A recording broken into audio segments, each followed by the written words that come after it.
श्रीमद् वाल्मीकि रामायण की बालकांड में छठा सर्ग। राजा दशरथ के शासनकाल में अयोध्या और वहाँ के नागरिकों के उत्तम स्थिति का वर्णन। उस अयोध्यापुरी में रहकर राजा दशरथ प्रजा वर्ग का पालन करते थे। वे वेदों के विद्वान तथा सभी उपयोगी वस्तुओं का संग्रह करने वाले थे। दूरदर्शी और महान तेजस्वी थे। नगर और जनपद की प्रजा उनसे बहुत प्रेम करती थी। वे इक्ष्वाकु कुल के अतिरथी वीर थे, यज्ञ करने वाले, धर्मपरायण और जितेंद्रिय थे। महर्षियों के समान दिव्य गुण संपन्न राजश्री थे।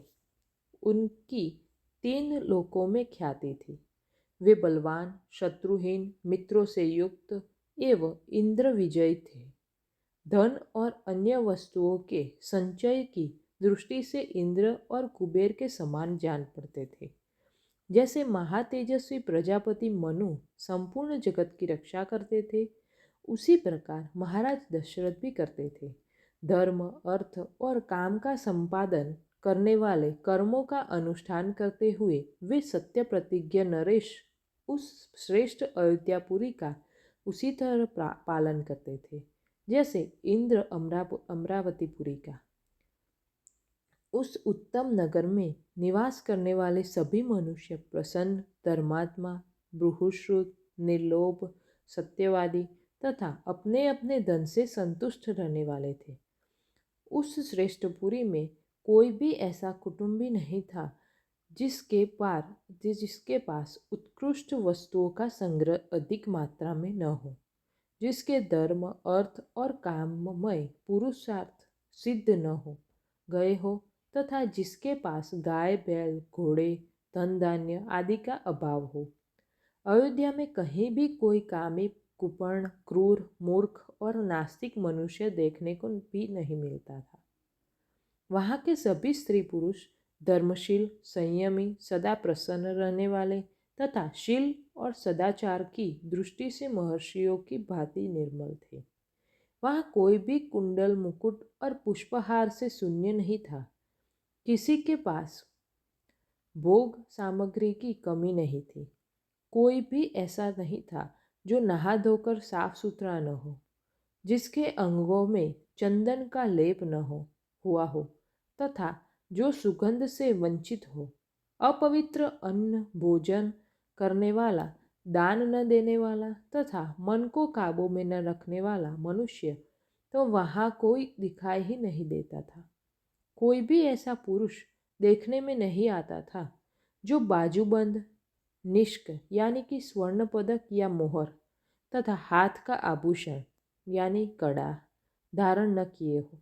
अयोध्या में कोई भी ऐसा नहीं था जो अग्निहोत्र और यज्ञ न करता हो, जो क्षुद्र, चोर, सदाचार शून्य अथवा वर्ण संकर हो। वहाँ निवास करने वाले ब्राह्मण सदा अपने कर्मों में लगे रहते, इंद्रियों को वश में रखते, दान और स्वाध्याय करते तथा प्रतिग्रह से बचे रहते थे। वहाँ कहीं एक भी ऐसा द्विज नहीं था जो नास्तिक, असत्यवादी, अनेक शास्त्रों के ज्ञान से रहित, दूसरों के दोष ढूंढने वाला, साधन में असमर्थ और विद्याहीन हो। उस पुरी में वेद के 6 अंगों को न जानने वाला, व्रतहीन, सहस्त्रों से कम दान देने वाला, दीन विक्षिप्त चित्त अथवा दुखी भी कोई नहीं था। अयोध्या में कोई भी स्त्री या पुरुष ऐसा नहीं देखा जा सकता था जो स्त्रीहीन, रूप रहित तथा राजभक्ति से शून्य हो।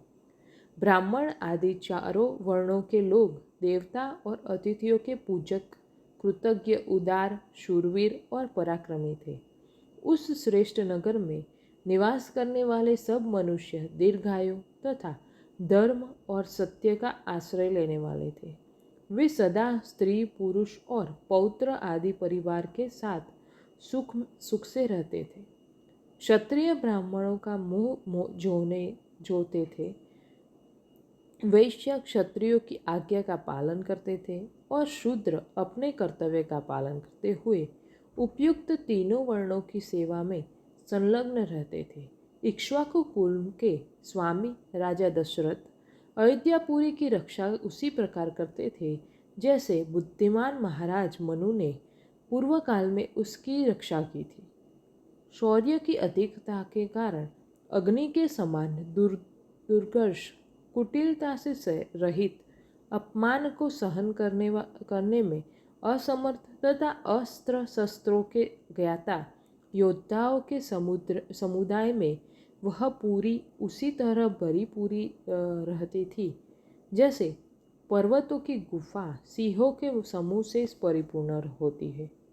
काम्बोज और बाल्हिक देश में उत्पन्न हुई उत्तम घोड़ों से वनायु देश के अश्वों से तथा सिंधु नद के निकट पैदा होने वाले दरियाई घोड़ों से जो इंद्र के अश्व उच्चे श्रवा के समान श्रेष्ठ थे, अयोध्यापुरी भरी रहती थी।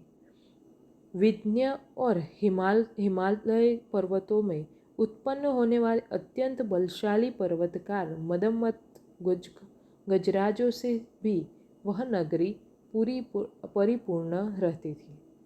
ऐरावत कुल में उत्पन्न महापद्म के वंश में पैदा हुए तथा अज्जन और वामन नामक दिग्गजों से भी प्रकट हुई हाथी उस पुरी की पूर्णता में सहायक हो रहे थे।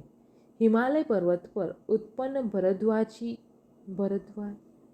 भद्र जाति के विघ्न पर्वत पर उत्पन्न हुई मुद्रा जाति के तथा सह्य पर्वत पर पैदा हुई मृग जाति के हाथी भी वहाँ मौजूद थे।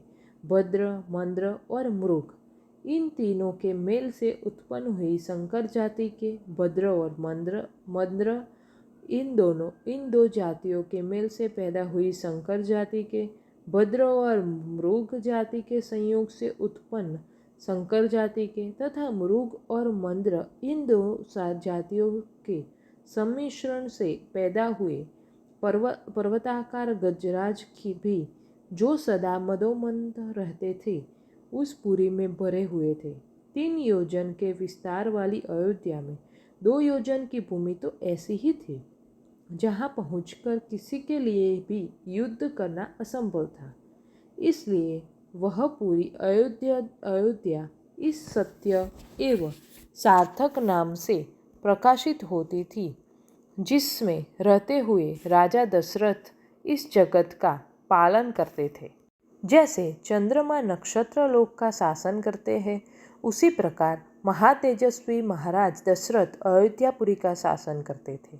उन्होंने अपने समस्त शत्रुओं को नष्ट कर दिया था जिसका अयोध्या नाम सत्य एवं सार्थक था, जिसके दरवाजे और अर्गला सदृढ़ थे, जो विचित्र गृहों से सदा सुशोभित होती थी, सहस्त्रों मनुष्यों से भरी हुई उस कल्याणमयी पुरी का इंद्रतुल्य तेजस्वी राजा दशरथ न्यायपूर्वक शासन करते थे। इस प्रकार श्री वाल्मीकि निर्मित आर्ष रामायण आदि काव्य के बालकांड में 6ठा सर्ग पूरा हुआ।